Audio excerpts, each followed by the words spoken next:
Bonjour à toutes et à tous. Pour notre deuxième vidéo, j'aimerais qu'on parle de ce que fait l'Europe pour notre santé. Si l'on peut se vanter de consommer des produits frais et bons pour notre santé, si l'on peut profiter d'un environnement sain et dépollué, c'est aussi grâce à l'Union européenne. La politique de sécurité alimentaire de l'Union européenne veille à protéger la santé de ses consommateurs. De nombreux progrès ont déjà été réalisés grâce à des normes et des contrôles alimentaires stricts. Deux mesures en particulier nous protègent.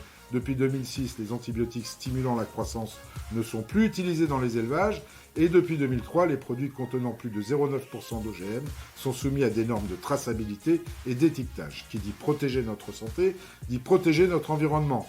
En 2020, la Commission a défini une stratégie de la ferme à la table qui dresse ses objectifs de sécurité alimentaire.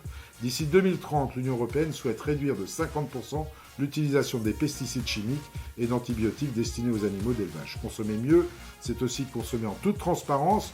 L'Union européenne garantit la traçabilité de ses produits alimentaires. Par exemple, le système d'alerte pour les denrées alimentaires fonctionne 24 heures sur 24 pour échanger des informations sur les risques alimentaires. Rien qu'en 2023, le réseau européen d'alerte et de coopération a pu prévenir la consommation de dizaines de produits contenant de la salmonelle et de l'aflatoxine. Le règlement quant à l'information des consommateurs de 2016 oblige les fabricants à indiquer l'origine de leur viande. L'UE avance à grands pas face à la crise climatique. Entre 1990 et 2015, nous avons pu constater une réduction des émissions de CO2 de 22%, alors que l'économie européenne a connu une croissance de 50% lors de la même période. Et nous continuons sur cette lancée. Avec le Pacte vert, l'Union européenne a pour objectif d'atteindre la neutralité climatique d'ici à 2050, tout en maintenant une croissance économique soutenue par l'énergie renouvelable. L'écologie européenne, c'est avant tout une écologie solidaire, qui n'oublie pas ses citoyens ni leur portefeuille.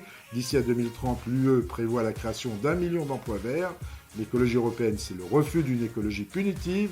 Le Fonds européen agricole pour le développement rural accompagne financièrement nos agriculteurs, avec lesquels nous construisons notre avenir. Enfin, l'écologie européenne, c'est une écologie innovante avec le Fonds pour l'innovation. L'UE incite les entreprises à investir dans la technologie bas carbone, mettant à disposition 40 milliards d'euros afin de soutenir l'industrie verte. En bref, l'Europe nous protège, alors le 9 juin, protégeons l'Europe.